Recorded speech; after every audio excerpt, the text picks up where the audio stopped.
मुंबईतील गिरगावमध्ये ठाकूरद्वार सिग्नल जवळ एका मेट्रो स्टेशन जवळ बेसचा अपघात झालेला आहे। रस्ता खचल्यामुळे बस 5 फूट खोल खड्ड्यामध्ये अडकली आहे। हा रहदारीचा रस्ता असल्याने तसंच सकाळच्या वेळी ऑफिसला जाण्यासाठी नागरिकांची वर्दळ असतानाच हा अपघात घडल्याचं दिसलं। सुदैवाने या दुर्घटनेमध्ये कुणीही जखमी झाले नाहीये।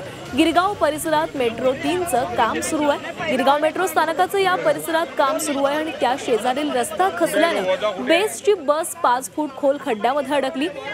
बेसचं चाक 5 फूट खोल गेलं, त्यामुळे बस कलंडली। मुंबईमध्ये पाऊस सुरू असताना ही घटना घडल्यानं नागरिकांचे हाल झालेत। बसचं चाक खड्ड्यामध्ये रुतल्याने बस कलंडत होती। त्यानंतर प्रवाशांना तातडीने सुखरूप बाहेर काढण्यात आलं।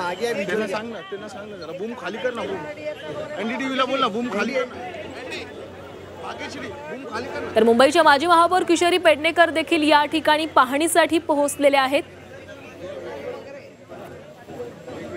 रस्त्यांचं निकृष्ट काम आणि मुंबईतील रस्त्यांची पाहणी करण्यास कोणीही नसल्यानं या अशा सगळ्या घटना घडत आहेत, अशी प्रतिक्रिया काही वेळापूर्वीच किशोरी पेडणेकर यांनी दिलेली होती आणि आता स्वतः त्या ठिकाणी पाहणी करण्यासाठी पोहोचलेले आहेत।